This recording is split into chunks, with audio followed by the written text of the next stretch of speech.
भारत की भूमि पर आतंकवादी मानसिकता का व्यक्ति अभी भी क्यों है? हिंदू हिंदुस्तान में रहेंगे, मुस्लिम पाकिस्तान जाएंगे। क्या सेकुलरिज्म का मतलब होता है राम राज? इन कांग्रेसियों के मुंह पे जूता लेकर जरूर मारना। पता नहीं कैसे उनके माँ बाप ने पैदा किया, किस मुहूर्त में पैदा किया था। बीजेपी का विरोध करते करते सनातन संस्कृति हिंदू और हिंदुत्व का विरोध करने लग जाते हो। नेता हैं जिनको गौशाला से बदबू आती है, उनकी पत्नी मस्जिद में जाती है और वहाँ एक मुसलमान कहता है कि भाई इनका तो कुछ दिख रहा है। उन नालायक हरामखोर आतंकवादी ने डिम्पल जी का अपमान किया, एक शब्द अखिलेशुद्दीन का नहीं था। कुंभ में लमसम 65 से 70 करोड़ लोग आए। किसी मस्जिद पे किसी ने हमला किया हो, रोका हो? जहाँ जहाँ भी उनकी संख्या बढ़ती है वहाँ हिंदू नहीं रह सकता। रोम की संस्कृति वालों को राम की संस्कृति रास नहीं आती। तो नंगता परोसते हैं, हम संस्कृति परोसते हैं। आह्वान करता हूँ, एक धक्का और दो, कृष्ण जन्मभूमि के बने ईदगाह को तोड़। भारत धर्म के आधार पर बट गया, फिर भी हमने चोरों को अपने यहाँ शरण दे रखा है। जब सनातनवादी सुरक्षित रहेंगे तभी मानवता की रक्षा हो सकती। स्वामी प्रसाद मौर्य, हिंदू नीच, हिंदू चोर, हिंदू हिंसक, तो कहने का भाव है अगर राजू दास गुस्साए ना तो क्या करे, गला काट ले। उस दिन महाराज जी कुटाई हुई थी। हाँ, ठीक से कूटा था, गलती से बच गया। उसी दिन हम उसकी हत्या कर देते।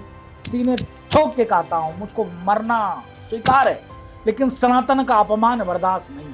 नमस्ते बंधुओं, मेरा नाम है सौरभ पांडे शौर्य और आपका स्वागत, वंदन और अभिनंदन करता हूँ मैं द चौपाल के इस पॉडकास्ट में।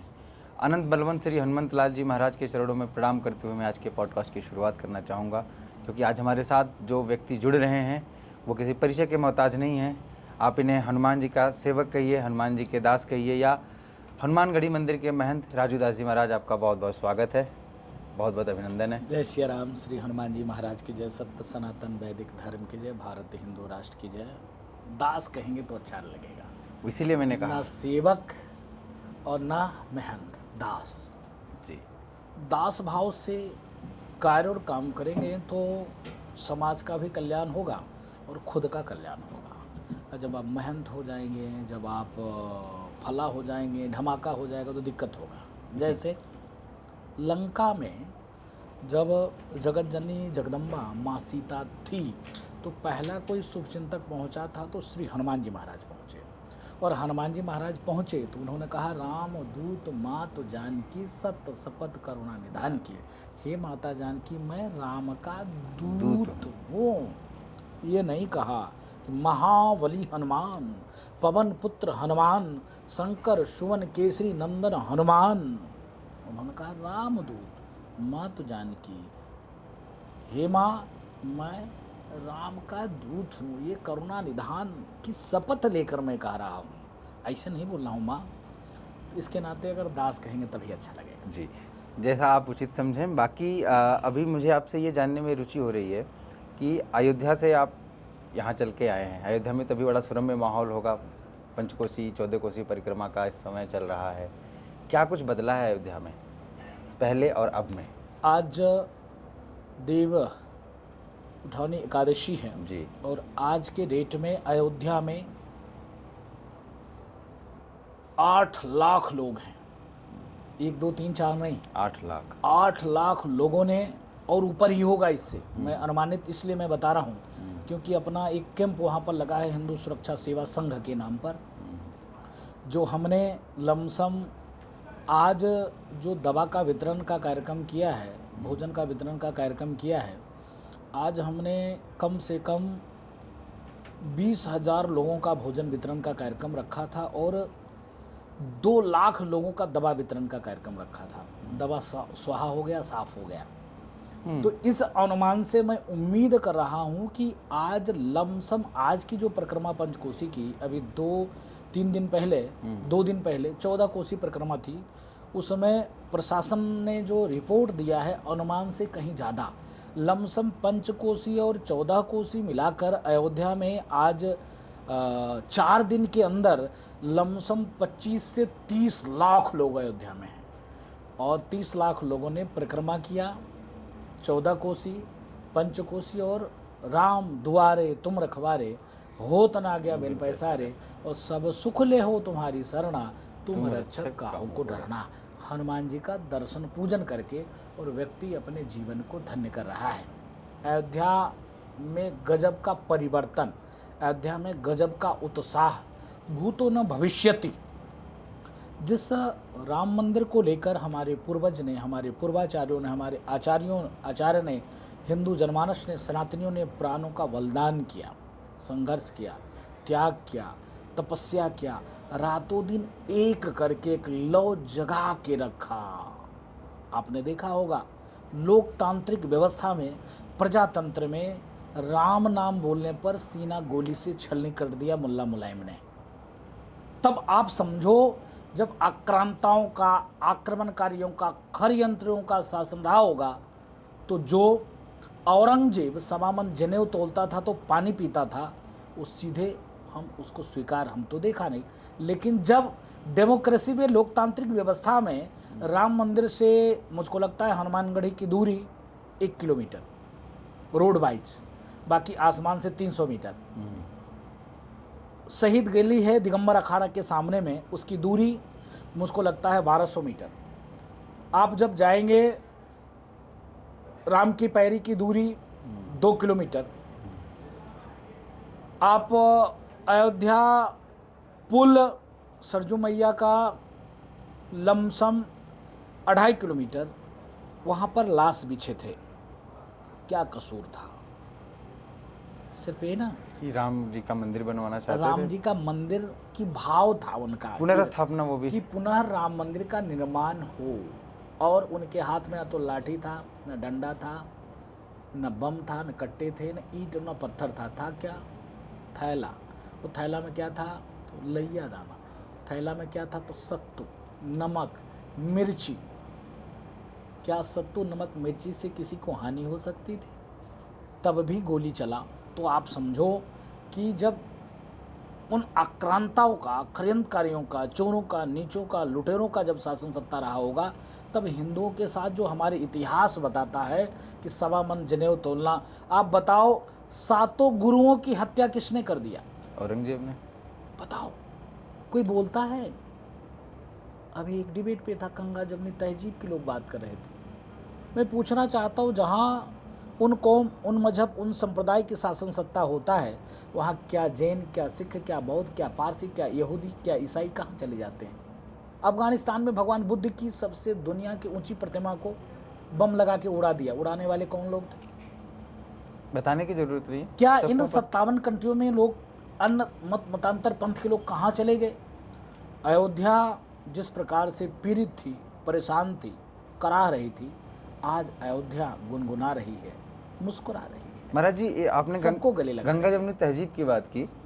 इस पे एक प्रश्न ये आता है कि गंगा भी हमारी, जमुना भी हमारी, तो तहजीब उनकी कैसे हो गई? यही मुझको समझ में नहीं आता कि इतिहास को किस प्रकार से तोड़ मरोड़ कर पेश किया जा रहा है। भाई गंगा भी हमारी, यमुना भी हमारी, तहजीब तुम्हारी तो कैसे?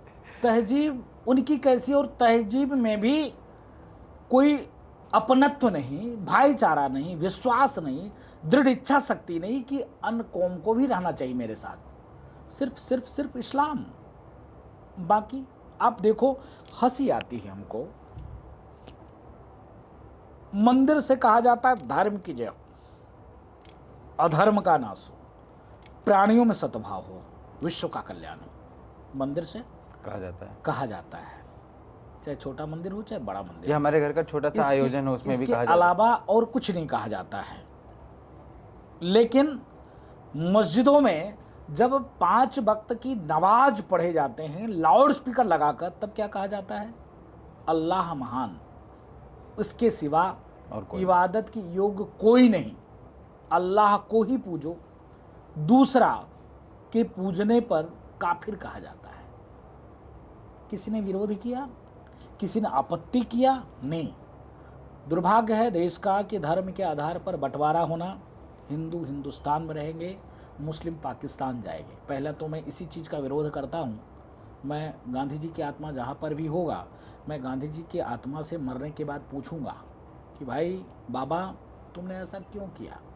आपको ऐसा नहीं करना चाहिए था। या तो आप बांटते नहीं, बांटते तो फिर सही तरीके से आपने क्यों नहीं बांटा? आखिर भारत के भूभाग दे देने के बावजूद भी भारत की भूमि पर ऐसे दूषित मानसिकता का व्यक्ति, कुंठित मानसिकता का व्यक्ति, आतंकवादी मानसिकता का व्यक्ति अभी भी क्यों है? तो इस पर मैं जवाब मांगूंगा गांधी बाबा से। अगर आप ठीक तरीके से बंटवारा किया होता, ठीक तरीके से बांटा होता, तो आज जो मैं दंश झेल रहा हूँ, आज हिंदू करा रहा है, हिंदू त्रस्त है, हिंदू परेशान है, हिंदू प्रताड़ित है, अपने ही देश में लगता है कि हम किसी अन्य कंट्री में, अन्य देश में हैं। ऐसा क्यों? क्योंकि इस सेकुलरिज्म मानसिकता के लोग हैं। सेकुलरिज्म का पैमाना दूसरे तरफ के कर दिया, गजब कर दिया। अभी आपने पूछा ना, गंगा भी हमारी, जमुना भी हमारी, तो तहजीब उसकी कैसी? तो ये कौन सी सेकुलरिज्म है भाई? सनातन को गाली देना, संस्कृत को गाली देना, हिंदू को गाली देना, हिंदुत्व को गाली देना, और एक कौम, एक मजहब, एक संप्रदाय की बात करना, ये सेकुलरिज्म है क्या? सेकुलरिज्म का मतलब होता है राम राज। सर्वे भवन्तु सुखिनः सर्वे सन्तु निरामया। विश्व बंधुत्व का भाव, वसुधैव कुटुम्बकम का भाव, जो सनातन कहता है, जो संस्कृति हमारी सिखाती है, जो हिंदू जनमानस के बच्चा बच्चा के मन में यही भाव है।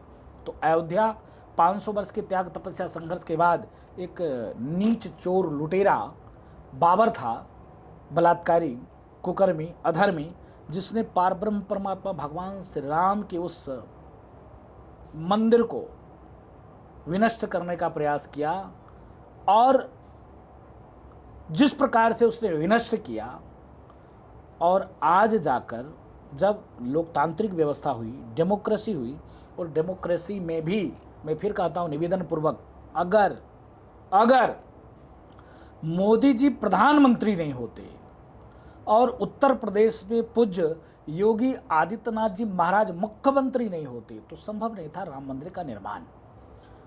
शॉर्टकट में 2-3 विषय में रखना चाहूँगा। जी बिल्कुल। राम मंदिर के विरोध में कांग्रेस ने 16-16, 17-17 वकील खड़े किए। क्यों खड़े किए भाई? क्या राम जी बीजेपी आरएसएस के बपौती हैं क्या? राम जी बीजेपी आरएसएस के थे क्या? अरे नालायक कांग्रेसियों, चुल्लू भर पानी में डूब के मर जाओ। तुम्हारे राम जी नहीं थे क्या? अभी तुम्हारा 45 वर्ष का युवराज कहता है कि हम दत्तात्रेय गोत्रीय ब्राह्मण हैं। जब तुम दत्तात्रेय गोत्रीय ब्राह्मण थे तो क्या राम जी तुम्हारे नहीं? तो राम मंदिर के विरोध में 16-16, 17-17 वकील क्यों खड़े किए? चलो कोई बात नहीं, चलो एक गलती किया, चलो तुमको माफ किया। किससे? जूते से माफ किया। दूसरी बात, जब योगी जी के नेतृत्व में, मोदी जी के नेतृत्व में सारे एविडेंस, सारे प्रमाण डे टू डे सुनवाई के लिए उच्चतम न्यायालय का आदेश आना, और डे टू डे सुनवाई करा के, और जितने एविडेंस थे, जितने साक्ष्य थे, रडार सर्वे, उत्खनन, वेद, पुराण, शास्त्र, उपनिषद, इतिहास, जब सारे रखने के बाद जब कोर्ट का आदेश आया,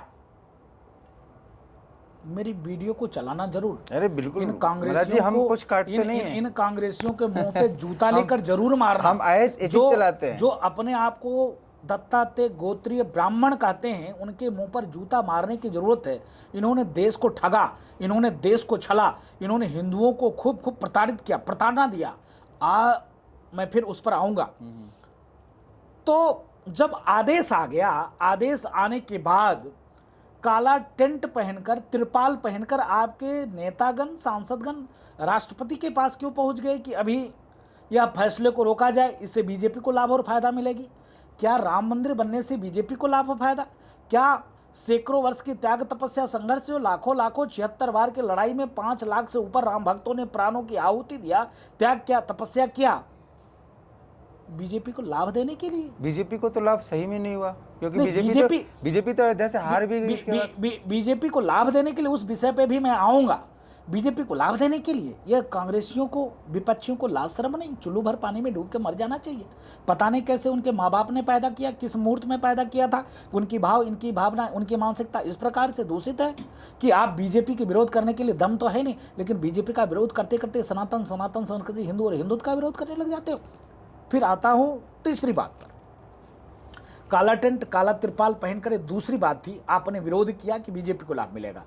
माननीय राष्ट्रपति महोदय ने कहा कि नहीं, मैं इसको रोक नहीं सकता, कोर्ट का आदेश है, कमेटी बनेगी, ट्रस्ट बनेगा। जब कमेटी बन जाएगी, ट्रस्ट बन जाएगी, निर्णय का कब इसका मुहूर्त आता है वो देखा जाएगा। लेकिन अभी तो इस सरकार की व्यवस्था है और डेमोक्रेसी, लोकतांत्रिक व्यवस्था कोर्ट के द्वारा ही निर्धारित हुआ है, तो ये तो होगा। तीसरी बात, जब मुहूर्त आ गया तब इन्होंने कुछ तथा कथित नालायक, नास्तिक, हरामखोर बाबाओं को हायर किया और बोला कि अभी मुहूर्त नहीं है राम मंदिर का भूमि पूजन का। उसका इन लोगों ने विरोध किया, अथक प्रयास किया, इतना विरोध किया, इतना विरोध किया, इतना विरोध किया, लेकिन सनातनियों ने दिल खोल के कार्य और काम किया और भूमि पूजन भी हुई। जब वो हो गया, जब राम मंदिर की प्राण प्रतिष्ठा का समय आया, तब इन लोगों ने बता दिया कि मंदिर तो अर्ध निर्मित है, मंदिर तो ऐसा है, मंदिर का प्राण प्रतिष्ठा नहीं होना चाहिए। खूब विरोध किया, खूब विरोध किया, प्राण प्रतिष्ठा का निमंत्रण मिला, उसको ठुकरा दिया। मैं पूछना चाहता हूँ, उत्तर प्रदेश में विपक्ष में एक नेता हैं जिनको गौशाला से बदबू आती है, उनकी पत्नी मस्जिद में जाती हैं और वहाँ एक नालायक मुसलमान कहता है कि भाई इनका तो कुछ दिख रहा है। बताओ, एक भारतीय नारी की परंपरा जो सभ्यता है, साड़ी पहनकर जाने के बावजूद भी मस्जिद में उन नालायक हरामखोर आतंकवादी ने डिम्पल जी का अपमान किया, एक शब्द अखिलेशुद्दीन का नहीं निकला। न्योता को ठुकराया, दम नहीं हुआ राम मंदिर आने का, दम नहीं है कृष्ण जन्मभूमि मंदिर निर्माण को लेकर एक आवाज उठाने का। राहुल गांधी जी ने कहा भी ना कि ये तो कार्यक्रम फैंसी लोगों को बुलाया गया था, अंबानी आए, अडानी आए, बड़े बड़े बॉलीवुड के लोग आए, नाच गाने का कार्यक्रम था, तो हम नाच गाने का कार्यक्रम में क्यों जाएं? उस विषय पे भी मैं आता हूं, फिर आ जाता हूं अयोध्या राम मंदिर पर। चलिए, विरोध था, राम मंदिर पर विरोध था, और क्या अयोध्या के एयरपोर्ट पे विरोध था, क्या अयोध्या के रेलवे स्टेशन पे विरोध था, क्या अयोध्या के बस अड्डे पे विरोध था, क्या अयोध्या के सौंदर्यीकरण पर विरोध था? नहीं था। लेकिन कल्याण सिंह जी के शासनकाल में जो अयोध्या में बजट आया था, उसके बाद 1 रुपया सपा, बसपा, कांग्रेस के लोगों ने नहीं लगाया। अयोध्या को छलने का प्रयास किया। आज अयोध्या का चौमुखी विकास, चौतरफा विकास, सर्व समाज को लाभ मिल रहा है। क्या जैन, क्या सिख, क्या बौद्ध, क्या पारसी, क्या इस्लाम को मानने वाले, जो भी आसपास रहते हैं, अयोध्या ही नहीं, अंबेडकर नगर, सुल्तानपुर, बस्ती, गोंडा, बाराबंकी के आसपास के लोग पूरे इसका लाभ ले रहे हैं। जिस प्रकार से एयरपोर्ट, वाह क्या बात है, किस प्रकार से अयोध्या रेलवे स्टेशन एयरपोर्ट को मात देते हो, बस अड्डे, इस प्रकार से योगी जी के नेतृत्व में चौमुखी विकास, भूतो न भविष्यति। अगर योगी जी मुख्यमंत्री नहीं होते तो राम मंदिर कतई संभव नहीं था, क्योंकि रोज लगातार डिबेट में समाजवादी पार्टी के नेता, समाजवादी पार्टी के कार्यकर्ता, समाजवादी पार्टी के प्रवक्ता सबके सब बाबरी मस्जिद चाह रहे थे, क्योंकि बाबर से लगाव था, क्योंकि इनके भी मुझको लगता है डीएनए में बाबर के ही कुछ न कुछ अंश है। नहीं तो ये कंस की बात क्यों करते, ये कैसे कहते कि गौशाला से बदबू आती है? हम तो पार्क बनाते हैं, सुगंध का काम करते हैं, हम बदबू का काम नहीं करते। बताओ, कृष्ण के वंशज यह कहे कि गौशाला से जिस गाय को चराने के लिए पार ब्रह्म परमात्मा भगवान कृष्ण ब्रह्मा से लड़ गए, अलग से उन्होंने एक लोक ही निर्माण कर दिया, गौलोक, आज उनके वंशज इस शब्द का प्रयोग कर रहा है। आपने कहा, राहुल गांधी ने कहा कि हम ठुमके लगाने नहीं आएंगे। कितनी दुख की बात है। अभी आपके सामने में ही एक चैनल पर डिबेट पे मैं था, नाम नहीं लूँगा, समाजवादी पार्टी का प्रवक्ता था, वो यही कह रहा था कि डांस गाना के लिए हम लोग क्यों आते, वहाँ क्या होता डांस गाना? बताओ, भक्त रो रहे थे, आप वीडियो उठाकर देखो, भक्त रो रहे थे, हम लोग तो टीवी पे भी रो रहे थे। भक्त का रोना नाचना हो गया अयोध्या। वो मैं बोलना नहीं चाहूँगा, ये विवाद हो जाएगा। रंडी का नाच कराता था सेफई में सरकारी पैसे पे नास्तिक लोग, उस पर कमेंट, उस पर टिप्पणी नहीं, लेकिन अयोध्या में जिस प्रकार से मंत्र की गुंजायमान, वेद ध्वनि का गुंजायमान, शंख ध्वनि का गुंजायमान, उस पॉजिटिव एनर्जी, ऊर्जा, पूरे दुनिया के लिए कल्याण की भाव, उस ऊर्जा को लेकर नाच गाना कहना, ये जरा सा पता नहीं कौन से कल्चर में, कौन से मुहूर्त में इनके माँ बाप ने पैदा किया कि इस प्रकार का भाव। इस प्रकार का भाव इसलिए आ रहा क्योंकि इन लोगों ने कॉन्वेंट स्कूल में पढ़ाई किया, कहीं संस्कृत स्कूल में पढ़ा होता, भारतीय परंपरा की स्कूल में पढ़ा होता तो ये भाव, ये भावना नहीं आती। इसके नाते राहुल गांधी को लगा कि अयोध्या में नाच गाना हो रहा है, हम अयोध्या नहीं जाएंगे।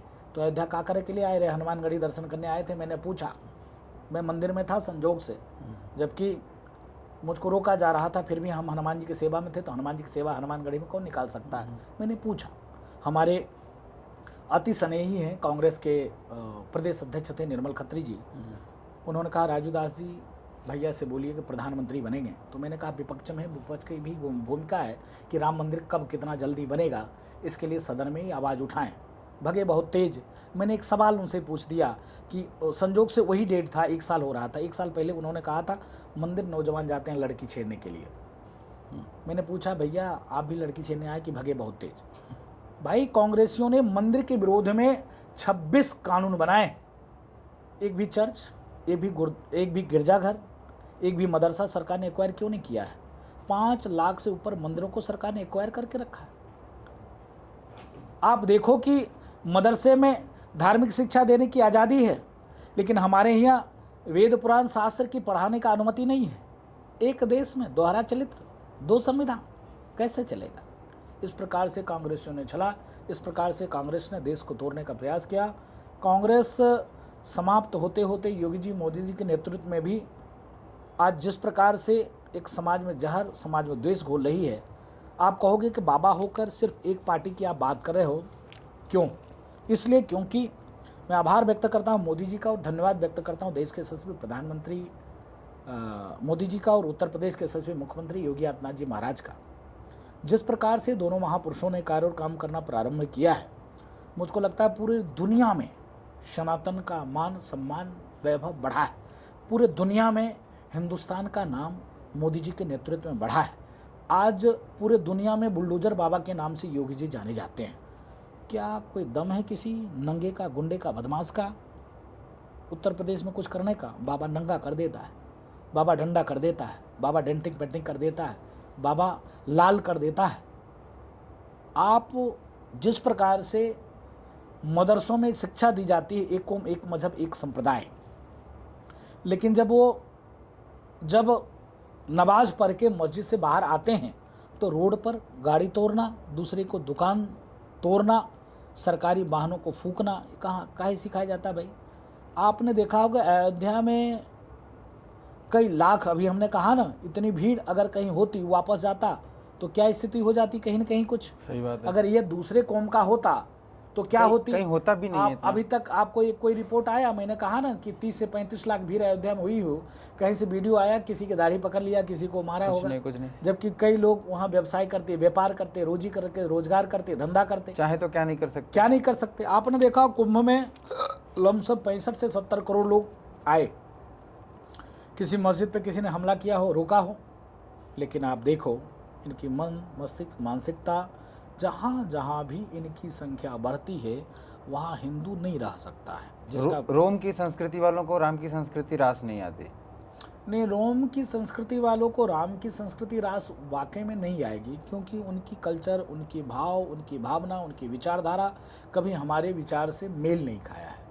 वो नग्नता परोसते हैं, हम संस्कृति परोसते हैं, भव्यता परोसते हैं। वो शुद्ध रूप से मांसाहार करते हैं और हम फलहार करते हैं। वो शुद्ध रूप से सिर्फ नारी को उपभोग को वस्तु समझते हैं, हम नारी की देवी मानकर पूजते हैं। वो शुद्ध रूप से विश्व को अपना बाजार समझते हैं, हम पूरे विश्व को अपना परिवार समझते हैं। वो पूरे मानवता को शुद्ध रूप से अपना कमर्शियल व्यवस्था समझते हैं, हम पूरे चराचर जीव को देवत्व का भाव मानकर पूजा करते हैं, पूजते हैं। तो हमारी रोम और सनातन और इस्लामिक कल्चर एक नहीं हो सकता है, क्योंकि वो दानवतावादी हैं, हम मानवतावादी हैं। हम मानव में देवत्व को भाव मानकर पूजते हैं और मानव को वो मांसाहार मानकर पकाकर खा जाते हैं।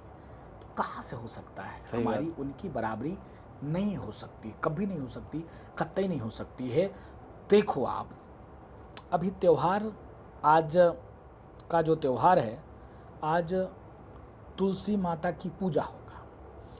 आज जब आप देखोगे तो विभिन्न जो गोभी, गन्ना, मतलब जितने भी हमारे कृषि दैनिक उपयोगी हमारे जो चीज़ें हैं, फलहार के, सब्जी भाजी का, वो सब रख कर पूजा की जाएगी। क्या अन्न कुंभ में ऐसी व्यवस्था है? क्या प्रकृति को कैसे जोड़ा जाए? नहीं है। उनके यहाँ चांद देखते हैं तो लाखों लाख करोड़ों करोड़ों को जीभ कट जाती है। हमारे यहाँ चांद को देखते हैं तो लंबी आयु की कामना होती है। उनके यहाँ जिस प्रकार से सूखे पौधों की पूजा होती है, हमारे यहाँ तुलसी मैया की पूजा होती है। उनके यहाँ जिस प्रकार से नारी को सिर्फ उपभोग की वस्तु मानी जाती है, हमारे यहाँ देवी मानकर पूजे जाते हैं। एक कौम है जहाँ नारी को सिर्फ बच्चे पैदा करने का मशीन बना देते हैं, हमारे यहाँ नारी तो नारायणी के रूप में पूजा और पूछा जाता है। तो ये संस्कृति और वो हमारे स्वभाव में मैं मानता हूँ जमीन आसमान का फर्क है, अंतर है, जिसका परिणाम स्वरूप है कि 300 आतंकवादी भारत आता है और आज 40 करोड़ हो जाता है। आप देखो कि भारत ही एक ऐसा देश है, हिंदुस्तान ही एक ऐसा देश है, हम सनातनी ही एक ऐसे हैं जो हर कौम मत मतांतर पंथ का व्यक्ति स्वतंत्र निर्भीक होकर पूजा कर रहा है, अपने अपने पद्धति को मान रहा है। क्या आज सीरिया, ईरान, इराक में राजू दास कोई है क्या? आज भारत में ओवैसी है।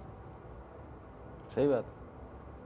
आज जिस प्रकार से धर्म के नाम पर, जब धर्म के आधार पर देश का बंटवारा हुआ, हिंदू हिंदुस्तान बनेगा, मुस्लिम पाकिस्तान जाएगा, उस समय में पाकिस्तान में हिंदुओं की आबादी 3 करोड़ थी, भारत में मुसलमानों की आबादी 6 करोड़ थी।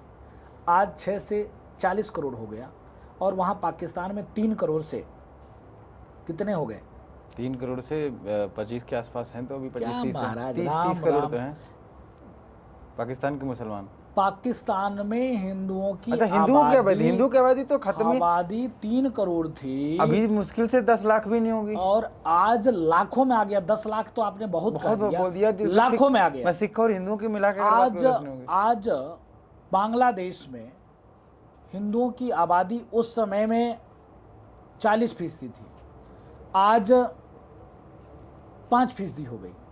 आज 2% के आसपास। आज 1.5 करोड़ हिंदू बचे। 1.5 करोड़ में भी अभी जो ताज़ा दंगे हुए, उस दंगे में कई हजार लोगों को ज़बरदस्ती मारा गया, पीटा गया, घरों को जलाया गया, मकानों को लूटा गया, तोड़ा गया, सरकारी नौकरी से ज़बरदस्ती इस्तीफे दिलाए गए, क्योंकि सरकारी नौकरी में हिंदू थे, हिंदू पढ़ने वाले होते हैं, वो 3 बीवी 73 बच्चे वाले, वो खाली बच्चा पैदा करते हैं और काम करते हैं। और हिंदू पढ़ाकू वीर होता है, हिंदू पढ़ता है तो सरकारी नौकरी में वही था, मार कर पीट कर उनको इस्तीफा दिलाया गया। मैं इसलिए इस बात को रख रहा हूँ, हम साधु होने के बाद भी इस भाव से बोल रहा हूँ, तो आप कहोगे बाबा कट्टर।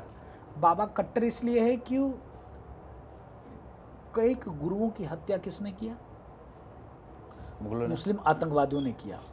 आज उस पर कभी चर्चा होता है? कभी नहीं होता। नहीं होता। अगर हम धर्म के प्रति, राष्ट्र के प्रति, समाज के प्रति सतर्क नहीं होंगे तो आने वाला स्थिति भयावह होने वाला है। आज तो उनकी संख्या कम है, तो ये स्थिति परिस्थिति है। जम्मू कश्मीर से कश्मीरी हिंदू मारा गया, नारा क्या दिया गया? कश्मीरी पंडित, क्योंकि पंडितों को कोई माए बाप तो होता नहीं, मारो पीटो गरियाओ, कोई विरोध करने वाला नहीं होता। तो नाम देखिए क्या प्लानिंग चलती है, प्लानिंग के तहत देखिए क्या स्थिति हुई।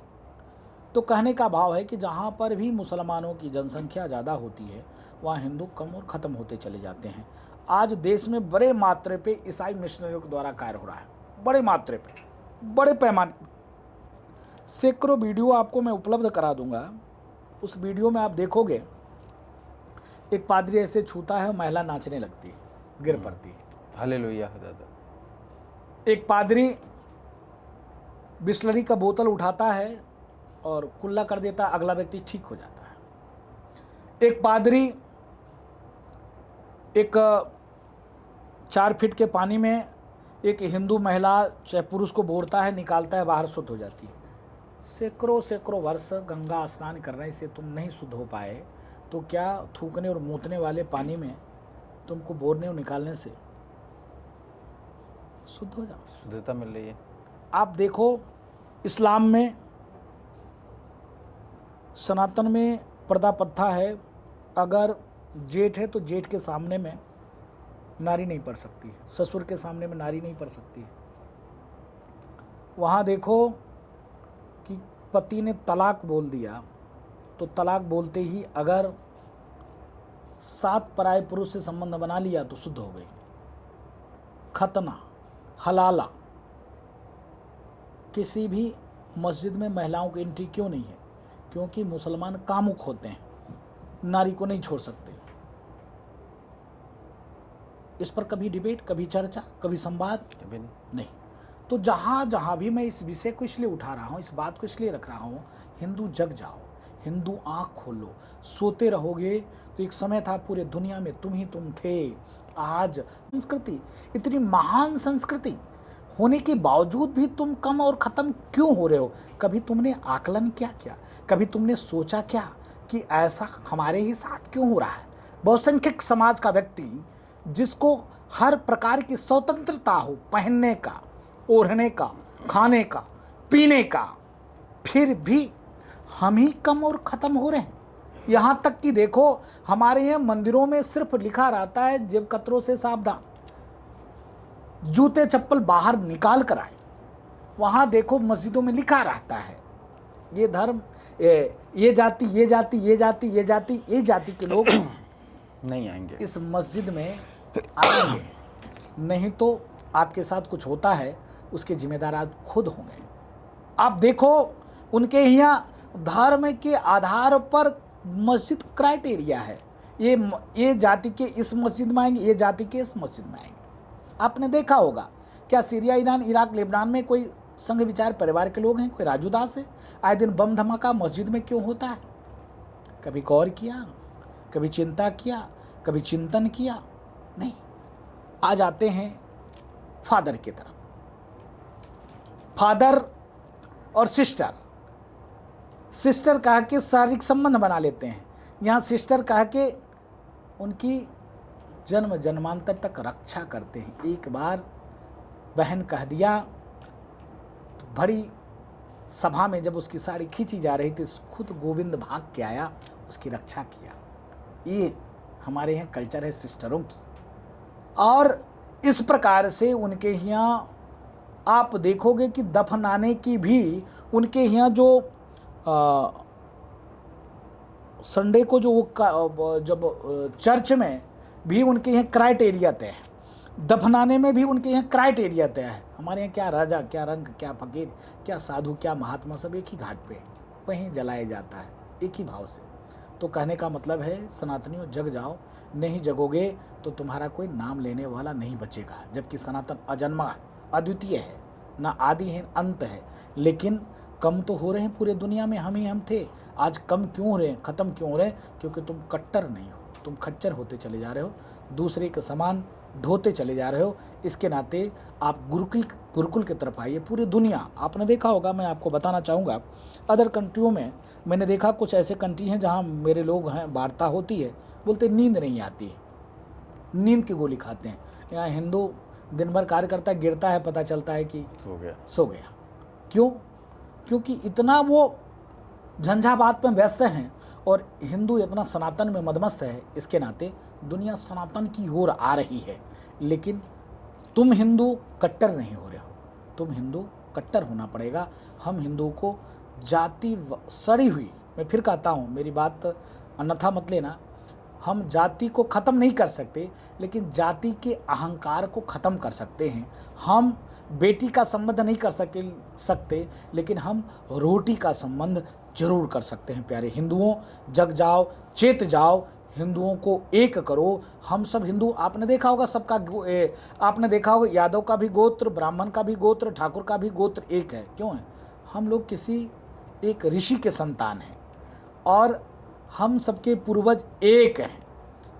तो एक रहोगे तो नेक रहोगे, एक रहोगे तो सेफ रहोगे। अगर बटोगे तो फिर जैसे सीरिया, ईरान, इराक, लेबनान से कट गए वैसे कट जाओगे। इसके नाते एक हो जाओ। जी, आप बात कह रहे हैं कि जातियों पे अहंकार करना छोड़ दो, जातियों की व्यवस्था पे भी आपका कहीं ना कहीं प्रहार है। मैं ये एक चीज़ आपसे समझना चाहूँगा कि जिस देश में शिक्षा में जाति देख के एडमिशन मिलता हो, जिस देश में जाति देख के नौकरी मिलती हो, जिस देश में सरकार स्वयं जातीय जनगणना करवाने के लिए आगे आती हो, उस देश में आप लोग मुहिम चला रहे हैं कि जाति पाति की करो विदाई, हम सब हिंदू भाई भाई। कहाँ तक प्रासंगिक है ये? हाँ, मैं आभार व्यक्त करता हूँ। भारत का एक युवा सन्यासी है, पूज्य बागेश्वर धाम सरकार के अनन्य सेवक धीरेन्द्र कृष्ण शास्त्री, जिनके नेतृत्व में अभी 1 वर्ष पहले गढ़ा बागेश्वर से ओरछा तक, राम राजा सरकार तक सनातन एकता पद यात्रा, जात पात की करो विदाई, हम सब हिंदू भाई भाई के महामंत्र के साथ लाखों सनातनियों ने पैदल यात्रा किया। उसका भाव था कि हम हिंदुओं को एक करें। अब आ जाते हैं अभी तत्काल में 7 नवंबर से 16 नवंबर विशाल सनातन एकता पद यात्रा है, जो हमारी यमुना माता निर्मल हो, गौ माता कटे ना, गौ माता की रक्षा हो, भारत हिंदू राष्ट्र बने, कृष्ण जन्मभूमि का भव्य निर्माण हो और हम सभी हिंदू जातिवादता से हटकर कार्य और काम करें, हिंदुओं को हम एक करें। इस परिप्रेक्ष्य में पूज्य बागेश्वर धाम सरकार, पूज्य धीरेन्द्र कृष्ण शास्त्री जी महाराज के साथ संतों के आशीर्वाद से यह सनातन एकता पद यात्रा है।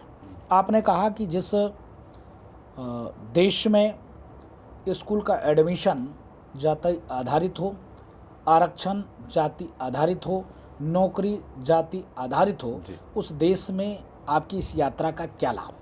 इस यात्रा का लाभ है कि हिंदुओं को जगाना, हिंदुओं को एक करना। जब हिंदू जगेगा, हिंदू एक होगा। आपने देखा होगा कि बगल का देश पाकिस्तान में सबके सब मुसलमान, फिर भी तख्ता पलट हुआ। बगल का देश कौन? बांग्लादेश, श्रीलंका, वहाँ तख्ता पलट हुआ। बगल का देश अफगानिस्तान, वहाँ सबके सब मुसलमान, फिर भी तख्ता पलट हुआ। बगल का देश श्रीलंका, वहाँ तख्ता पलट हुआ। बगल का देश तत्काल में नेपाल, वहाँ तख्ता पलट हुआ। भारत में भी हिंदुओं को जगाने की ज़रूरत है। एक दिन हिंदू, अभी 1 लाख बागेश्वर सरकार एक संत के नेतृत्व में 1, 2, 3, 4 लाख लोग रोड पे आ रहे हैं। जिस दिन पूरे देश के संत रोड पर होंगे, उस दिन लाखों लाख करोड़ों करोड़ों हिंदू रोड पर होगा। उस दिन यह सारी व्यवस्था जीरो हो जाएगी। जो पुरानी परंपरा से देश चलता था, जो हमारी सनातन संस्कृति, जो पद्धति से हम सब एक हैं, उस भाव से बुद्धि के आधार पर प्रमोशन होता था, वो हो, जाति पे ना हो। अब मैं पूछना चाहता हूँ 1 मिनट के लिए, आप कह दोगे कि बाबा जी तुमको एंकरिंग करना है, तो मैं कर पाऊंगा क्या? इतना अच्छा बोलते हैं, कर भी सकते हैं। नहीं, जो विधा आप लोगों की, उस विधा से मैं नहीं कर सकता। आपको कह दें कि आओ मंदिर में मेरा हवन कराओ, ठाकुर जी की पूजा करो, वो नहीं हो सकता, नहीं हो पाएगा ना आप, क्योंकि आप किए नहीं हो। तो कहने का मतलब है कि अगर किसी को 100 अंक मिल रहे हों और किसी को 35 अंक मिल रहा हो, 100 अंक वाले को उस जगह पे नहीं बैठाया जा रहा हो, 35 अंक वाले को उस पर बैठाया जा रहा हो, तो फिर उसका विकास कहाँ से होगा? नहीं होगा। आप, फिर मैं कहता हूँ, उनको आप छूट दीजिए, उनको सांसद बना दीजिए, विधायक बना दीजिए, उनको आप सरकार की सारी सुख सुविधा को निःशुल्क दे दीजिए, हमारी आपत्ति नहीं।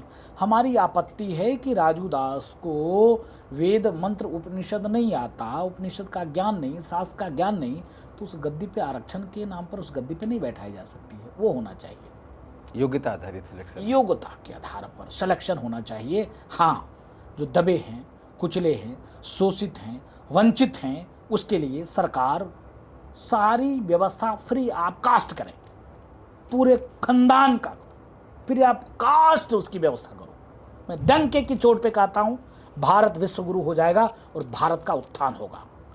जब सनातन संस्कृति कहता सर्वे भवन्तु सुखिनः सर्वे सन्तु निरामया, मैं डंके की चोट पे कहता हूं कि आज जो 1000 वर्ष गुलामी के जंजीर में, 800 वर्ष चोरों के जंजीर में हम रहे, 200 वर्ष हम गोरों के चंगुल में रहे, फिर भी आज हम जिंदा हैं क्योंकि हमारी जमीन जिंदा थी।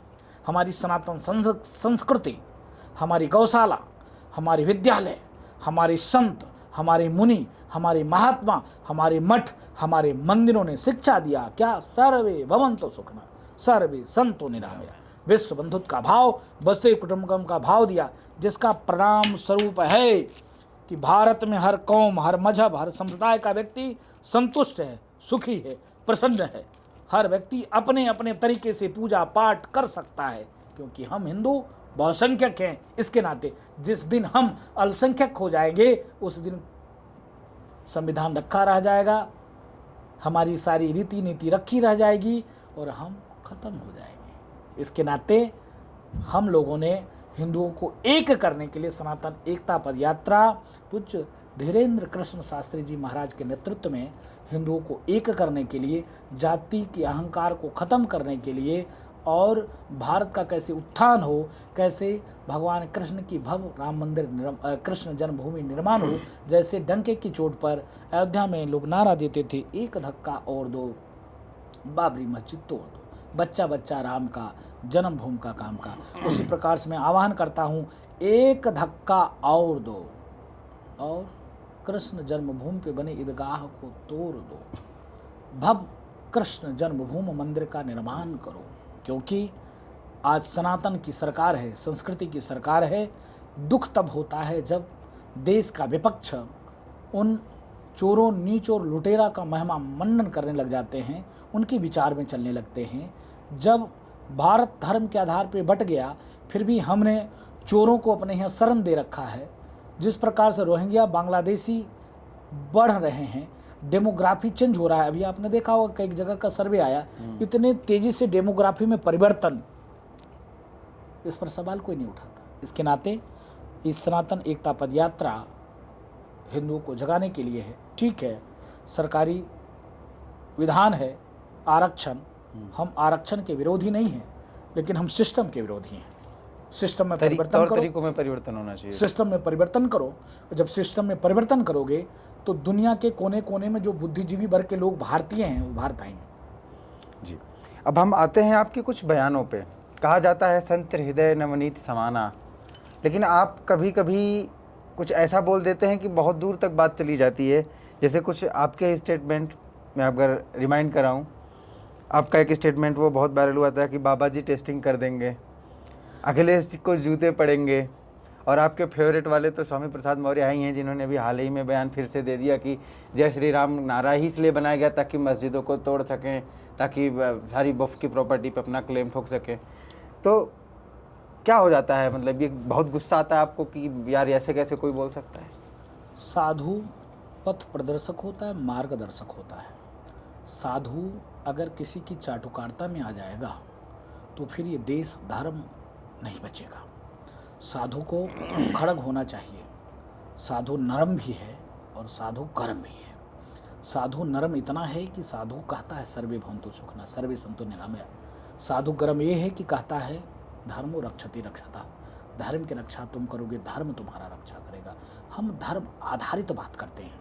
हमने कहा टेस्टिंग से याद आया कि जब संतों के ऊपर अनर्गल आरोप आप लगाओगे तो संत स्वाभाविक है कि आपको दशा और दिशा देने का कार्य और काम करेगा। आपने कहा कि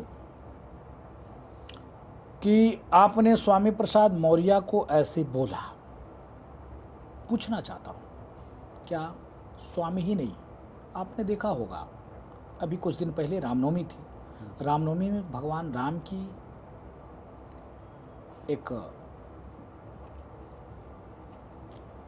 उसने पुतला बनाया, जलाया। मोहम्मद साहब के कार्टून किसी देश में बना था, फ्रांस में। 3 घंटे में 9 पत्रकार की हत्या हो गई। बिल्कुल। भारत में संभव है क्या? कभी नहीं। क्यों? क्योंकि हम कट्टर नहीं, हमारे यहाँ संस्कृति में सिखाई ही नहीं जाता कट्टरता। हम संत होने के बावजूद भी इतने गुस्से में क्यों होते? भगवान परशुराम ने 17 बार, जो दूषित मानसिकता के लोग थे, राक्षसी प्रवृत्ति को हिंदू ही जो अपनाए थे, उनका सर्वनाश क्यों किया?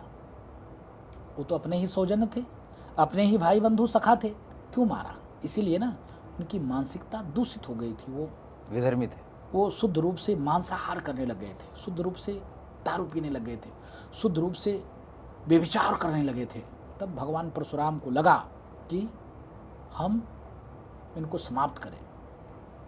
निश्चरहीन करो मैं, भुज उठाए प्रण कीन, भगवान राम ने कहा। क्यों? वो तो पारब्रह्म परमात्मा थे, ऐसा क्यों किया उन्होंने?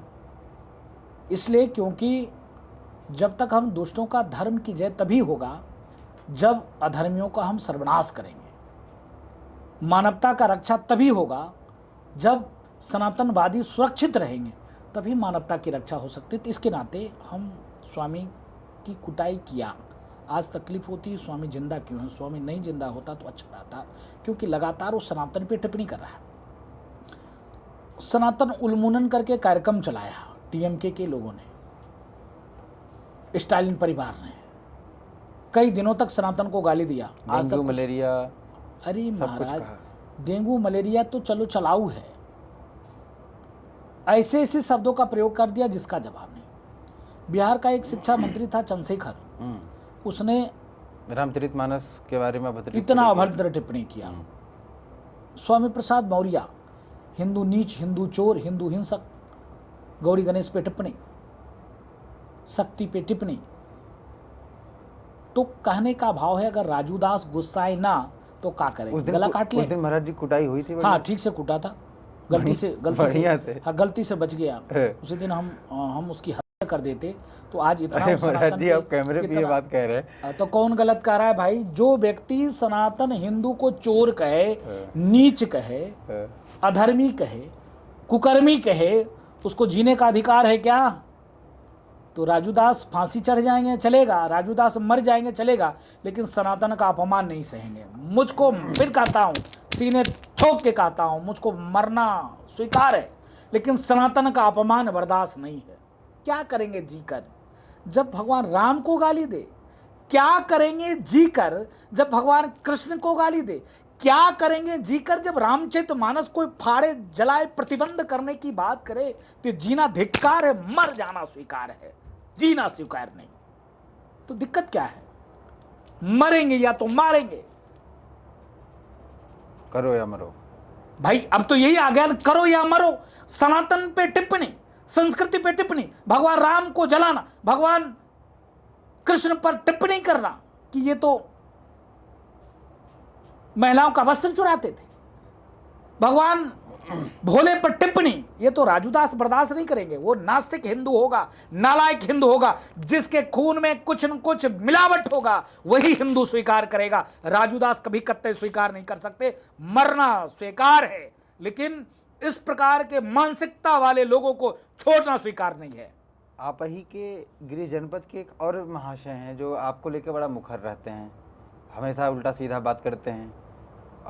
पवन पांडे जी की मैं बात कर रहा हूँ। नहीं, मैं तो उनके विचार से सहमत नहीं हूँ। वो शुद्ध रूप से नालायक व्यक्ति है, कोई मतलब। अयोध्या में रह करके कैसे? तो अयोध्या जब आप देखो कि जिस प्रकार से हम सनातन संस्कृति, हिंदुत्व को लेकर चल रहे हैं, कोई व्यवसाय तो हम कर नहीं, ठेका पट्टा टेंडर तो कर नहीं रहे हैं। हम सनातन की बात करते, हिंदू को चोटी की बात करते, हिंदू की रक्षा की बात करते, हम राम मंदिर की बात करते, कृष्ण जन्मभूमि की बात करते, हम हिंदुओं को एक करने की बात करते। तब किसी को तकलीफ हो तो वो हिंदू हो सकता है क्या? मैंने क्या कहा? वो हिंदू नहीं हो सकता, कभी कतई हिंदू नहीं हो सकता। तो वैसे लाखों लोग मेरा विरोध करते हैं, उससे मेरा कुछ बिगड़ने वाला नहीं। हमारा जन्म हुआ है सनातन की रक्षा के लिए, संस्कृति की सुरक्षा के लिए। हम मरेंगे फिर आएंगे, फिर मारेंगे, फिर मरेंगे, फिर आएंगे, फिर मारेंगे, फिर मरेंगे, मारेंगे, फिर आएंगे। हम कभी दबते नहीं। हम और हिंदुओं को सोचना चाहिए। मैं निवेदन पूर्वक कहना चाहूँगा उनसे भी कि आपके बाप दादाओं ने राम मंदिर की लड़ाइयाँ लड़ी होगी, आपके बाप दादाओं ने सनातन की रक्षा के लिए प्राणों की आहुति दी होगी, आपकी बाप दादाओं ने कैसे हिंदू सुरक्षित हो उसके लिए त्याग किया होगा। और आज आपकी भाव भाषा सनातन के विरुद्ध, ये अच्छी बात नहीं। आप हिंदू नहीं हो सकते। जी, अब मेरे दो प्रश्न और हैं अयोध्या से रिलेटेड। एक तो जब राम मंदिर बन रहा था तब से लेकर लगातार खबरें आई, पहले तो एक नैरेटिव चलाया गया कि इसमें चंदा घोटाला हुआ है।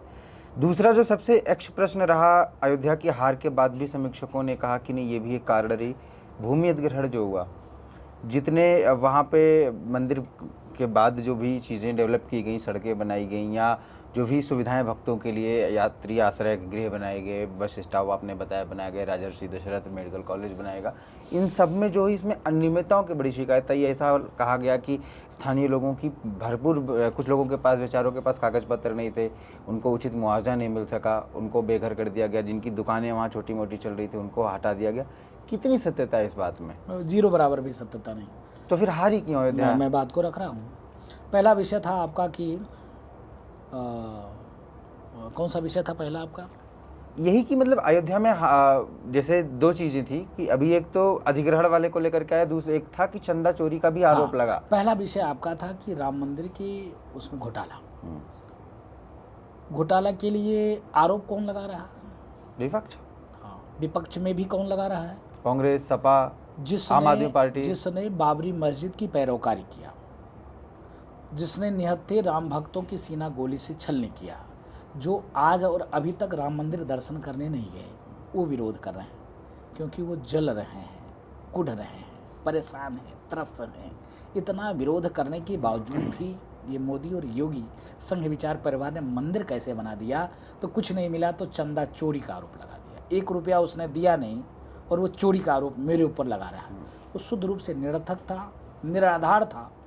थोड़ा बहुत जैसे किसी व्यक्ति के द्वारा किया गया एक विषय और पूरे समाज को उसमें घोल नहीं सकते, जोड़ नहीं सकते, शुद्ध रूप से निराधार था।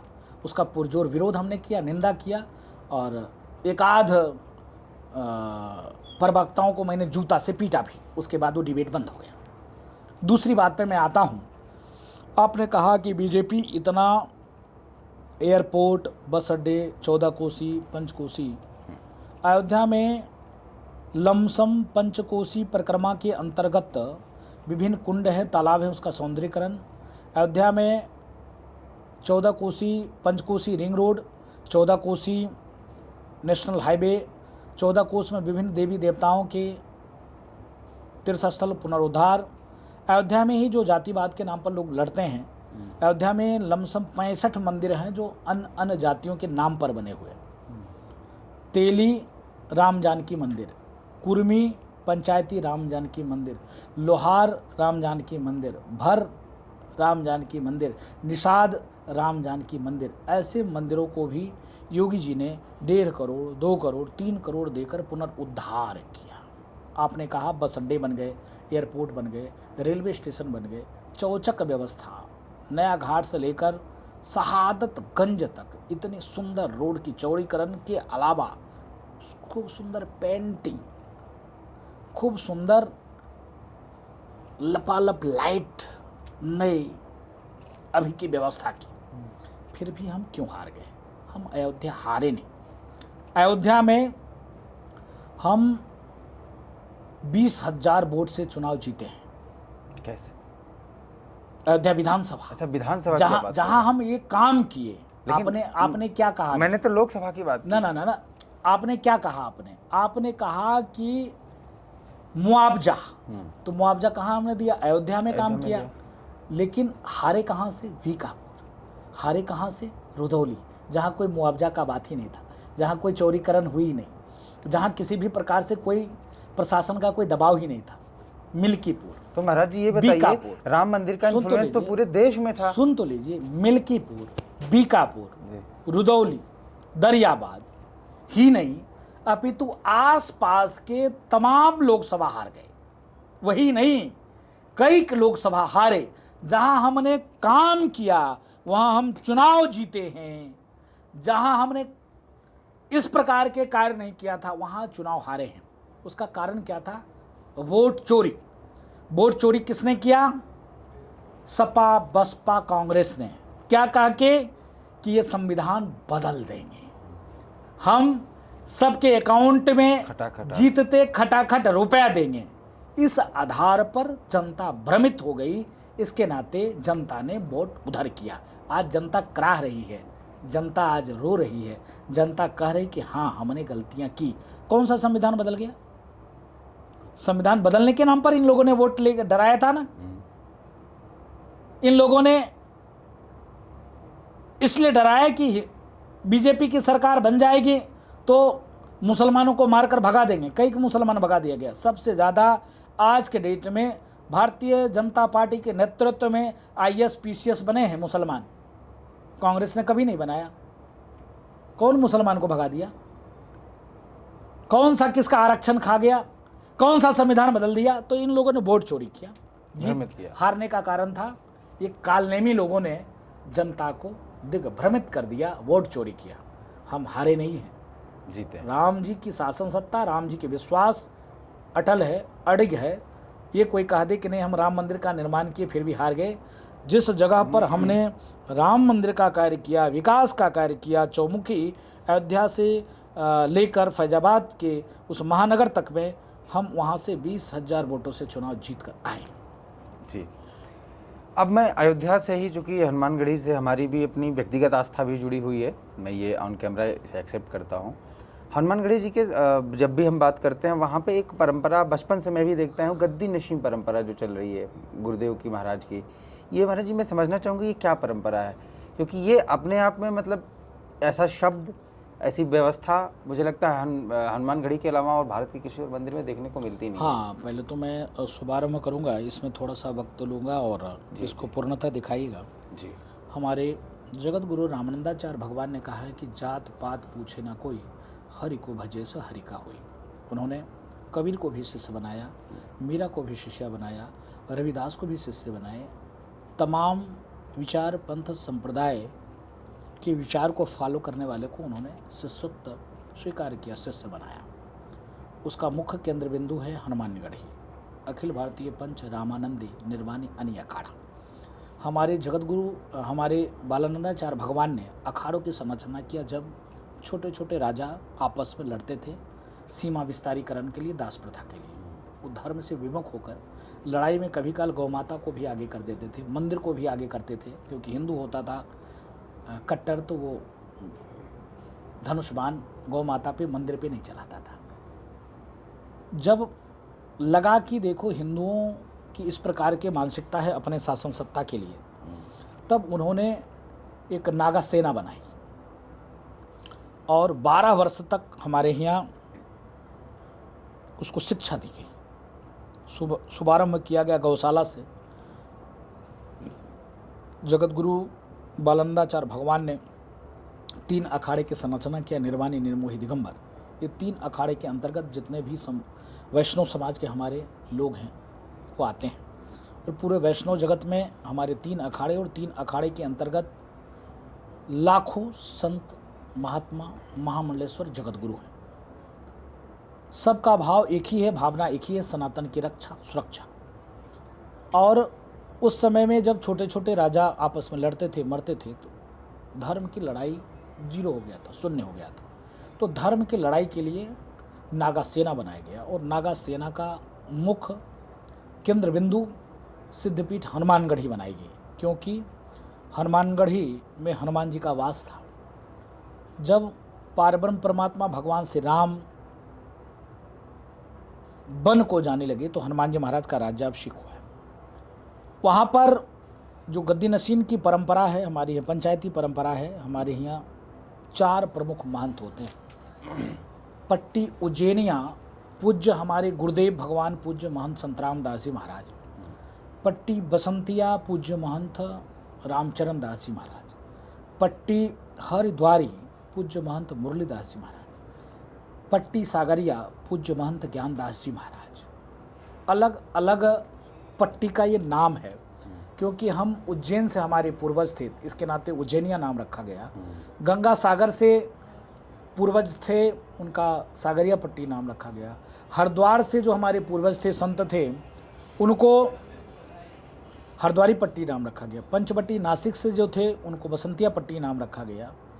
और बाबा पूज्य अभयराम दास जी महाराज ने हनुमानगढ़ी की पीठ की स्थापना किया, और वहाँ पर 4 ये प्रमुख महंत होते हैं। कई हजार साधु हैं। 4 प्रमुख महंत मतलब 4 ये प्रधानमंत्री, उसके ऊपर राष्ट्रपति, जिनको आपने गद्दी नशीन कहा है। गद्दी नशीन जी उस परिसर से बाहर नहीं निकल सकते हैं जी। अगर कभी किसी प्रकार से कोई गलती किया तो कोर्ट भी वहीं लगेगा। तो साल में एक बार तो निकलते हैं? ना कभी नहीं निकलते हैं। वो एक बार निकले थे सिर्फ सरजू स्नान के लिए और राम मंदिर के निर्माण के लिए। वो धूमधाम से तो हनुमान जी का विजय पता कि बाहर नहीं बाहर इसलिए नहीं निकल सकते। को परिकोटा जो हनुमानगढ़ी का है 52 एकड़, उसी के अंदर रहेंगे। हनुमान जी की साधना है, हनुमान जी की सेवा है, वो हनुमान जी की सेवा करते रहेंगे और हनुमान जी की साधना में मस्त रहेंगे। जो भक्त आएंगे उनको सिर्फ आशीर्वाद देंगे। तो तबीयत भी खराब होगी तो डॉक्टर वहीं आएगा। कोई गलत कार्य कर दिया तब भी कोर्ट वहीं लगेगी। ये हमारी परंपरा है। हनुमानगढ़ी जो पीठ है हमारी, वो कई लाख वर्ष पुरानी पीठ है। दुनिया का इकलौता एकमात्र हनुमानगढ़ी पीठ है जहाँ पर हनुमान जी का राज्याभिषेक हुआ है। हनुमान जी वहाँ सदैव वास करते हैं। डेली कई लाख भक्त आते हैं, उनकी मनोकामना हनुमान जी पूर्ण करते हैं। जब जगतजननी माँ जगदम्बा सीता लंका में थी तो पहला कोई शुभचिंतक पहुँचा था, जैसे मैंने पूर्व में कहा था, हनुमान जी महाराज। और जब हनुमान जी महाराज पहुँचे तो उन्होंने कहा, राम दूत मात जानकी सत्य शपथ करुणा निधान की, हे माता मैं राम जी का दूत हूँ। पुनः लंका जलाने, रावण के बेटे का मान मर्दन करने के बाद, रावण का मान मर्दन करने के बाद, शनि महाराज को छुड़ाने के बाद, लंका जलाने के बाद पुनः माँ सीता के पास जब वो वापस आते हैं तो माता सीता ने आशीर्वाद दिया, अजर अमर गुण निधि सुत हो, अजरता का अमृत का पुत्रवत आशीर्वाद जगत जननी जगदम्बा माँ सीता ने श्री हनुमान जी महाराज को दिए। जब साकेत धाम को जाने लगे तो माँ के मुख पे मलिनता देखा तो भगवान राम ने पूछा, हे देवी क्या है? उन्होंने कहा, रघुकुल रीत सदा चली आई, प्राण जाय पर वचन न जाई। हमारी वचन मिथ्या होते सिद्ध हो रहा है। हे प्रभु, क्या रघुकुल की यही रीत है? उन्होंने कहा, क्या हुआ देवी? तब उन्होंने कहा कि हम हनुमान को मानस पुत्र माना था और अयोध्या के अनुरूप राजा होना चाहिए। तो हनुमान जी महाराज का राज्याभिषेक हुआ है। दुनिया के किसी भी कोने में जाएंगे, किसी भी मंदिर में जाएंगे तो देखेंगे राम जी के चरण में हनुमान जी बैठे मिलेंगे। यहाँ जब देखेंगे तो यहाँ हनुमान जी आगे हैं, पीछे पूरा राम दरबार है। तो हनुमान जी को मर्यादा पुरुषोत्तम ने आशीर्वाद दिया। वहाँ राजा के रूप में हनुमान जी विराजमान हैं। डेली लाखों भक्त आते हैं। वहाँ अद्वितीय पूजा है। वहाँ की पूजा पद्धति दुनिया में नहीं है। वहाँ इस प्रकार से पूजा होती है। वहाँ हनुमान जी के साक्षात वास है। अगर कोई भी दुखियारी, कोई भी भक्त आता है तो रोते हुए आता है, हंसते हुए जाता है। और आज नहीं, लाखों वर्ष पुरानी परंपरा है। हम 200 कुछ ईस्वी में आए हैं, 21वीं शताब्दी चल रही है। 200 कुछ ईस्वी में हम आए वैरागी। उसके पहले वहाँ सन्यासी थे, उसके पहले वहाँ और भी लोग थे। तो महाराजा विक्रमादित्य के द्वारा स्थापित वो जगह है और आज तक वहाँ परंपरा सनातन की रक्षा के लिए, संस्कृति की सुरक्षा के लिए चलते चले आए। राम मंदिर की लड़ाई में 1949 में हनुमानगढ़ी के ही पूज्य संत थे अभयराम दास जी। 1949 में उन्होंने ही वहाँ मूर्ति रखी थी। 1700 कुछ ईस्वी में हनुमानगढ़ी के 200 नागा साधुओं ने प्राणों की आहुति दिया था। 1700 कुछ में राम मंदिर हनुमानगढ़ी के, हनुमान जी के परिसर में ही राम मंदिर बना हुआ है। 1700 कुछ ईस्वी में कलकत्ता का एक सेठ था, वो राम मंदिर बना के लाया था कि वहाँ पर स्थापित करना है, और हनुमानगढ़ी के 200 नागा साधु वहाँ जाकर लड़े और लड़ के मर गए, लेकिन मंदिर नहीं बना पाए। तो वो राम मंदिर हनुमानगढ़ी पर ही वो राम दरबार लगा हुआ, राम मंदिर बने हुए हैं। तो कहने का मतलब राम मंदिर की लड़ाई में, सनातन की रक्षा में हनुमानगढ़ी की महत्वपूर्ण योगदान रही है, और हनुमानगढ़ी के नागा साधुओं ने सनातन की रक्षा के लिए और भारत की सुरक्षा के लिए लाखों वर्षों तक प्राणों की आहुति दिया है, खूब त्याग और तपस्या किया है। महाराज जी, आपने इतने सारे विषयों पर हमसे बातचीत की, वर्तमान, भूत और ताज़ा तरीन मुद्दों पर हमें बहुत अच्छा लगा। उम्मीद करता हूँ हमारे दर्शकों ने भी इस बातचीत को बहुत अच्छे से लिया होगा। आपको ये बातचीत कैसी लगी आप कमेंट करके हमें बता सकते हैं। और ये वीडियो अगर आपको अच्छी लगी हो, आपको लगता है कि इस हिंदू सनातन धर्म में एकता की ज़रूरत है, हिंदू सनातन को जगाने की ज़रूरत है, इसके रिवाइवल का यही सही समय है, तो आप इस वीडियो को अपने शुभचिंतकों, दोस्तों, रिश्तेदारों को भी शेयर कर सकते हैं, ताकि ये बातें जो महाराज जी ने भी कही ये ज़्यादा लोगों तक पहुँचे। हम इसमें और एक आध 1.5 मिनट जोड़ना चाहेंगे। जी जी बिल्कुल। आज एकादशी है जी, और एकादशी में निर्जला एकादशी हूँ। सवेरे ही नहीं, रात में 9 बजे खाया था, पानी पिया था, रात में 9 बजे से एक बूंद पानी तक नहीं लिया। फिर भी मैं सवेरे से ही सनातन एकता पद यात्रा के लिए कार्य कर रहा हूँ। 3-4 चैनल को समय दे चुका हूँ, कई बैठक कर चुका हूँ और लगातार बोल रहा हूँ। और कहीं से भी आपको देख के ये नहीं लग रहा कि ऊर्जा की कोई कमी है। हाँ, इसलिए मैं इस बात को रख रहा हूँ आपके बीच में। सनातनी हिंदुओं, मेरे पास भी लाखों परिकर शिष्य हैं, मैं भी मस्ती लेता, मैं भी मदमस्त रहता, लेकिन पागल जैसे क्यों चिल्ला रहा हूँ, क्यों कार्य कर रहा हूँ? किसी से कुछ चाहिए नहीं। इनके चैनल पर मैं बैठा हूँ, ये हमको खरीद कर नहीं लाए हैं। इन्होंने कई बार कहा, महाराज जी मेरे प्लेटफार्म के माध्यम से आपकी बात, आपके विचार जन जन तक जा सकता है, इसके नाते महाराज जी आइए। और भैया मना कर रहे थे, फिर भी मैं आया। मैंने कहा कोई बात नहीं, सबको चले जाने दो, एक माइक वाला और एक कैमरा वाला रहेगा, तब भी मेरा काम चल जाएगा और मैं आऊँगा और मैं अपनी बात को रखूँगा। प्यारे हिंदुओं, एक हो जाओ। प्यारे हिंदुओं, राष्ट्र के लिए समर्पित रहो। प्यारे हिंदुओं, धर्म के लिए समर्पित रहो। जब राष्ट्र के लिए, धर्म के लिए, समाज के लिए समर्पित रहोगे तो समाज आपको गले लगाएगा, ये राष्ट्र आगे बढ़ेगा, धर्म सुरक्षित रहेगा। इसके नाते कहा गया है, धर्मो रक्षति रक्षतः। धर्म की रक्षा आप करोगे, धर्म आपका रक्षा करेगा।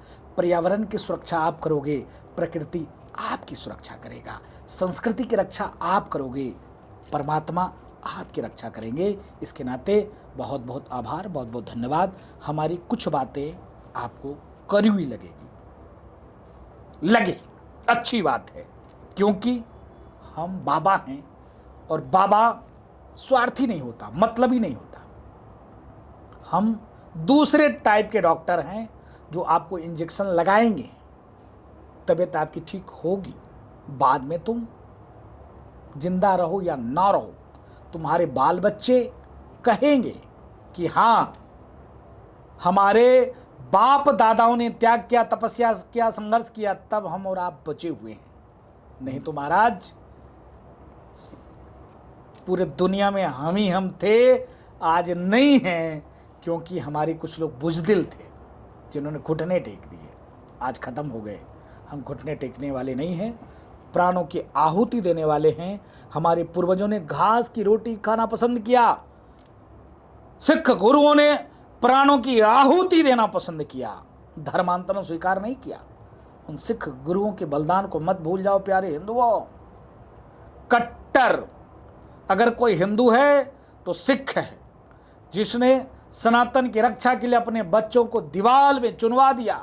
दूध मुँहे बच्चे को कलेजे निकाल कर उनके मुंह में ठूस दी गई, उनकी चमड़ी गुरुओं की निकोल लिए गए, उनकी आंखें फोड़ दी गई, गरम गरम लोहे उनकी आंखों में डाल दी गई, फिर भी उन्होंने धर्मांतरण नहीं किया, डिगे नहीं। राष्ट्र प्रेम की भावना, सनातन की रक्षा सुरक्षा बसाए रखे, बनाए रखे, जिनके नाते आज हम और आप सुरक्षित हैं। आज राजू दास आपके बीच में इस सोशल प्लेटफॉर्म पे बोल पा रहे हैं, इसके नाते जग जाओ, अभी भी सवेरा है। नहीं जगोगे तो तुम्हारे बच्चे तुमको गाली देंगे। जय श्री राम।